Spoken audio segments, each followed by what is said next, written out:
welcome back everybody.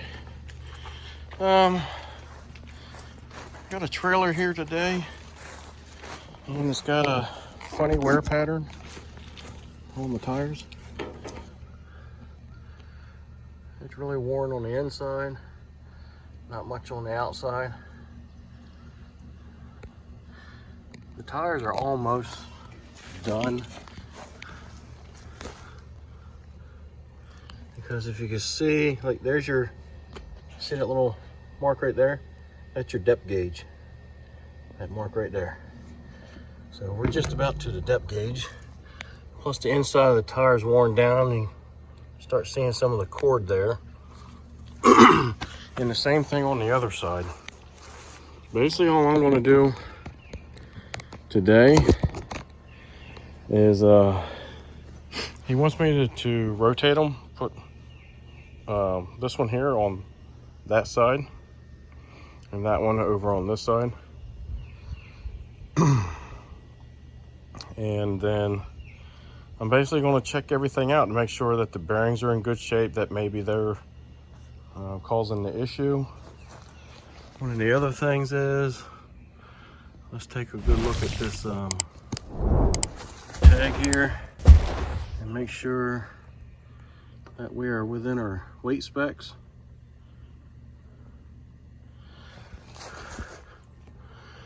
And he might have to try and figure out, when he's got this thing loaded down, how much weight is he hauling. And because he could be over his weight, and if he's over his weight, it's going to put that much stress on the tires and the axles and make them want to do some funny things. So when you start putting any kind of weight, especially excessive weight, so let's just say this is your axle, right? And you start putting weight to the trailer and on those axles, they'll want to bend in a kind of a way. And let's just say my thumb's out here, or the tires. So as you start putting weight on that trailer, your axles are doing this, which means your tires are moving outward. And if you take note on the wear pattern of these tires, the wear is on the inside. So this excessive weight explains why he's got wear on the insides of his tires. So, but I'm still gonna go check and make sure there's nothing wrong with the bearings, make sure, you know, grab my wheels and tires and just kind of shake them around a little bit, make sure they're not loose or anything. And if everything's good there, I'm gonna say he's probably overloading the trailer, would be my best guess. And so that's what we're going to work on today, try to figure out what's going on. And I may have shown this trick once before, or what I do to jack up a trailer is I'll block up the back of the trailer, and then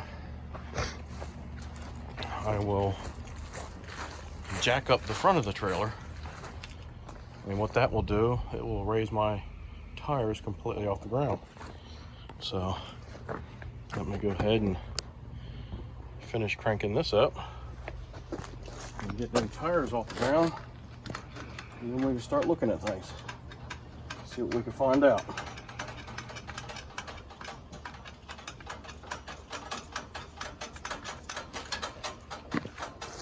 All right, the way it's dancing back and forth, I'm going to say that our tires are probably off the ground. Yep, that one's off the ground. Let's walk around to the other side, take a look at that one. Yep, it's off the ground, and this thing is jacked up safely and stabilized safely, so it won't go anywhere. And if you don't have a jack, well, in all reality, you've got one on the front of your trailer. As long as you're able to block up the back of it in some sort of way, you could change a tire anytime, anywhere without a jack. because you already have one right there on the front of your trailer. So, you know, if you're on the side of the road and you're near a wooded area, maybe you can find a couple chunks of wood. You never know. Anything can get you out of a jam. All right, so let's work on this side, which would be the driver's side first. We'll take a look at that and see what we got.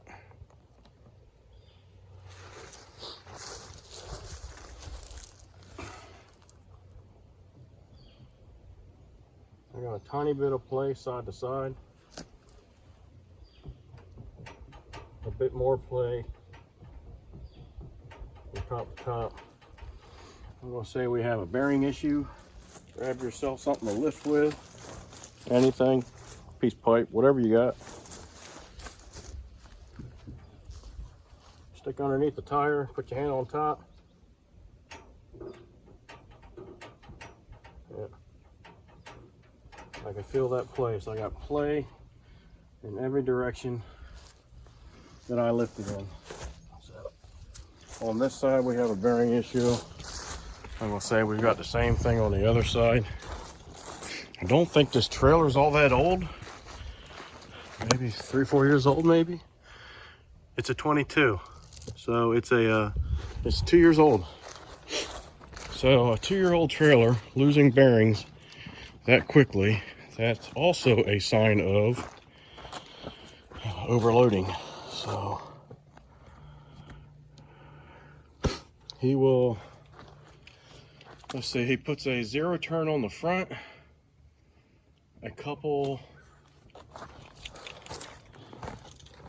of these walk behinds like that, and then a couple of those time masters like this one over here, which is actually his, and that walk behind is his.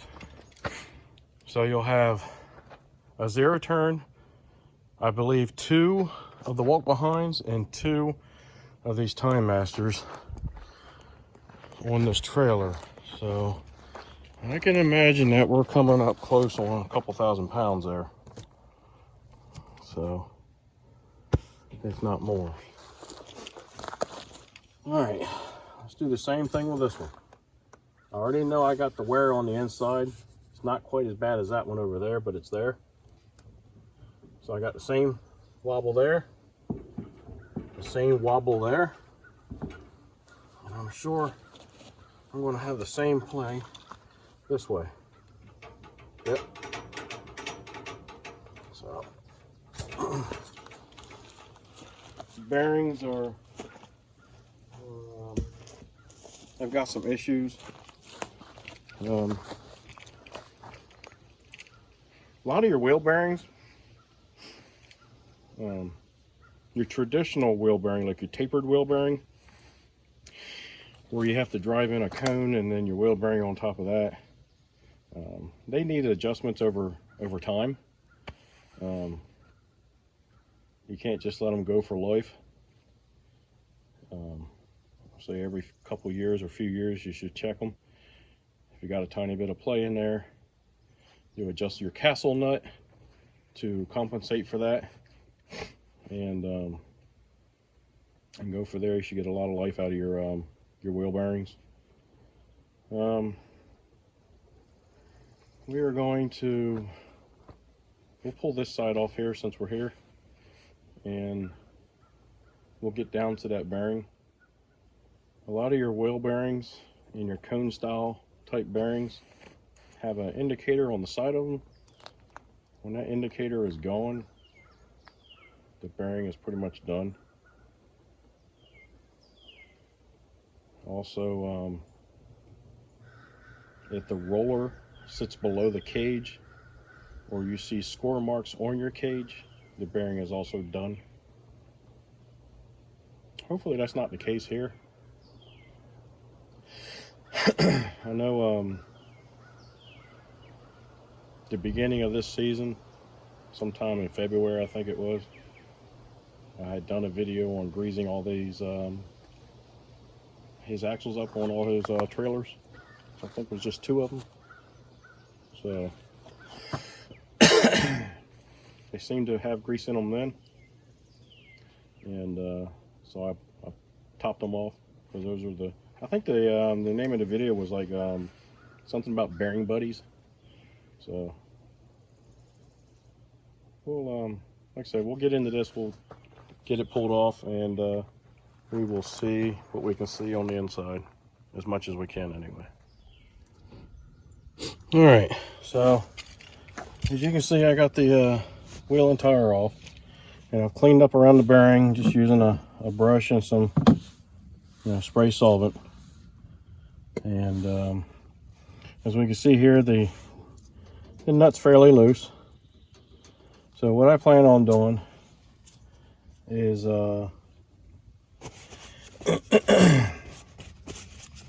pulling the cotter pin out, and we're going to inspect the bearing. And this trailer doesn't appear to have bearing buddies on it, but it does have a greasable bearing, axle bearing. So basically what they did is they drilled the spindle, and that's how you're able to grease it, the bearing in it. There we go. Got my cotter pin out. A new cotter pin will go back in its place.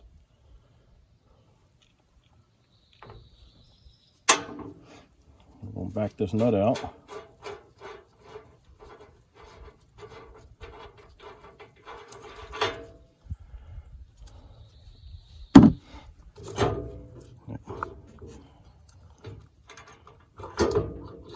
Basically, I'm just grabbing hold of the hub to kind of get things loose here. So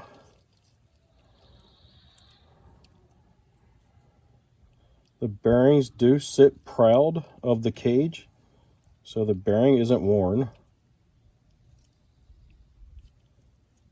And what I mean by that is that it sits higher than the cage itself, which is what it's supposed to do.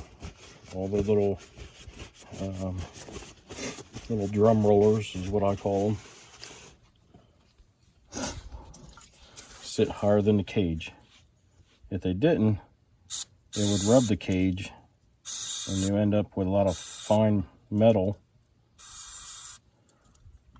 mixed up with your bearing,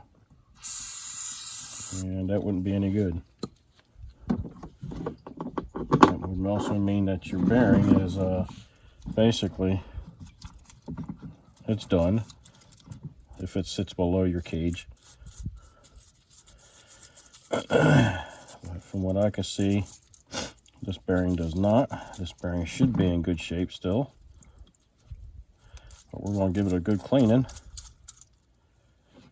We're going to do a good inspection on it. And my indicators look good also. They're still there. I will show you what I mean by that. It might be a little hard for you guys to see it, but I will do my best to get in there so you can. Back in there, you'll see a dark spot right in the middle of that roller bearing.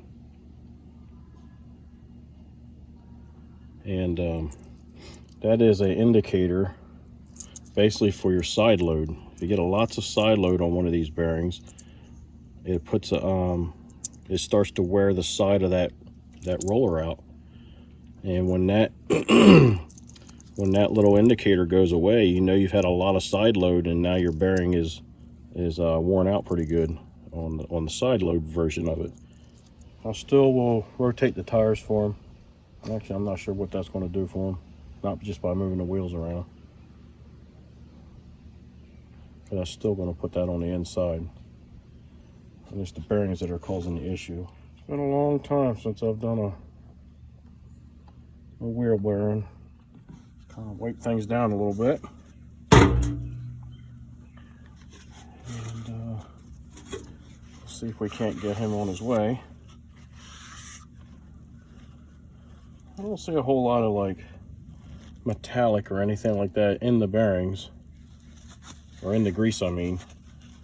So I don't know, still wouldn't hurt to add up all his weight just to verify that he's not overloading the trailer. Probably a good thing to do. Because like I showed you earlier, you know, you can overload this and cause your axles and do some funny things, and those funny things usually don't turn out well. And we'll try to make an effort to try to find the weights of all this equipment, and especially the ones that he loads up on this specific trailer. So, and we'll just try to get an idea on how much weight he is possibly putting on this trailer. He may need to upgrade, but I think this is his newer trailer, but still, that don't mean anything. All right, so let's slide this back on.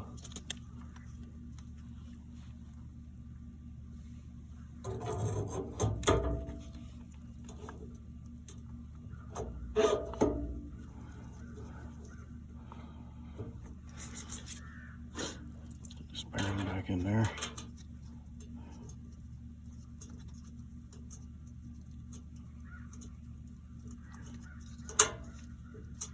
Come on now. Just want to be rude.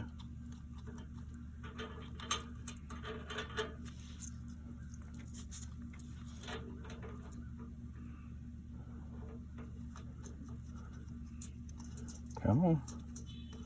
Oh, you keep trying to go on there sideways.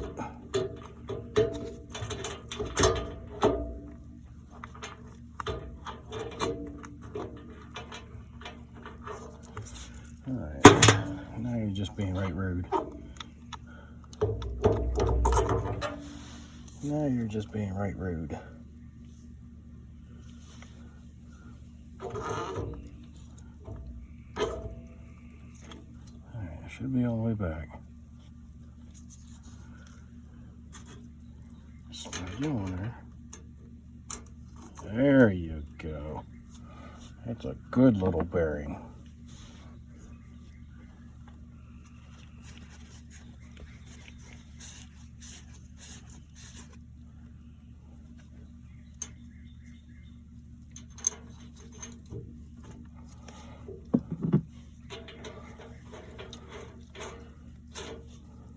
The only thing I'm going to do to that side is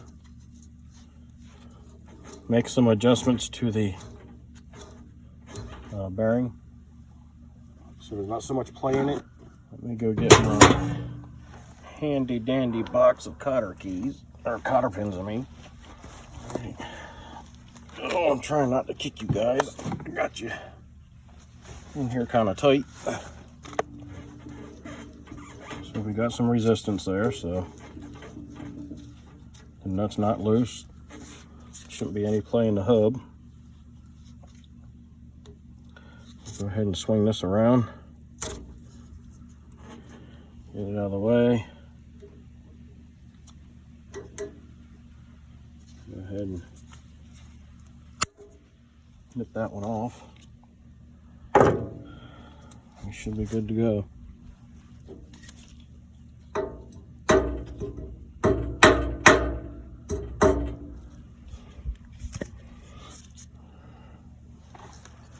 While I'm right here, before I put this cap back on, put some grease in it.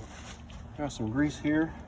The grease that I used the last time, and I'm using this time, is a Castrol lithium heavy duty grease HD, all-purpose EP grease. EP I believe stands for extreme pressure, and it's an LGI #2 grease. Pretty much the same information that my jar of wheel bearing grease, which also says multi-purpose, This stuff is good for Castrol HD lithium is a multi-purpose grease acceptable for use in most construction, trucking industry, automotive, marine, and farming applications. Good load carrying capabilities, performs well in high and low temperatures, resist water washout. So this stuff should be perfect for this. It is the only, this grease is, I've had it for several years. It's the only grease I've been using on my bearing applications, whether they're high speed or low speed, whether it was a wheel bearing or a lawnmower mower deck. So stuff's good stuff. It should be fine for this application. The grease inside looked good. It was still a good creamy appearance to it still. It didn't look like it had separated or anything like that, so everything should be fine.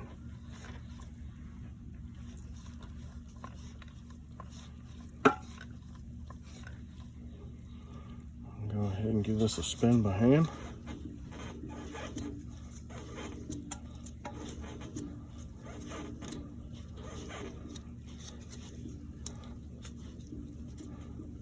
Pretty easy to turn by hand. Just my 2 fingers here, I can move it pretty good. Shoot some more in there. There we go. I see it's starting to squeeze out of this front bearing here. And we'll leave it at that. One thing you have to keep in mind with whenever you're greasing something is that every bearing has an amount of a grease that it's supposed to take.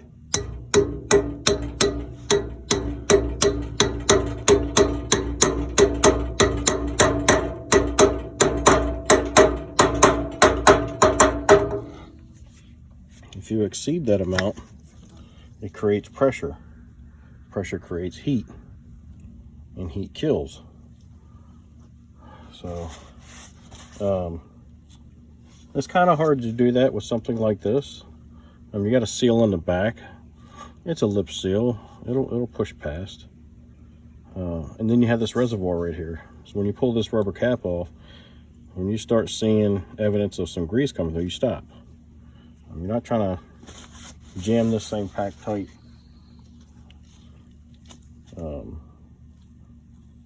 At work when I'm going around greasing, or when I used to go around and grease, I could always feel the difference. You know, matter of fact, it was my partner, older guy, and he told me that, you know, when you pump grease into something, the first thing that happens is the temperature comes up on it, and then it slowly goes down after a while.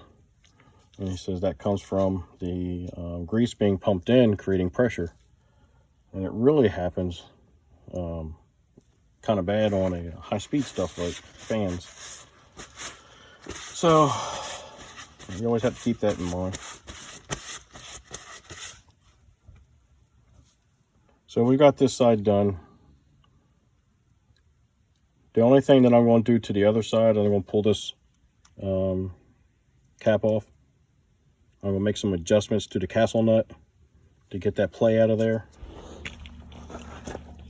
Alright, so I got the wheel back on, lug nuts tightened all up. So as you can see, everything still rolls good. There's no more play here. So everything's good. Alright guys, that's it for today. Hopefully this is some helpful information to you. If so, give me a thumbs up. Subscribe, send me some comments. Let me know what you think. Be kind and help people when you can.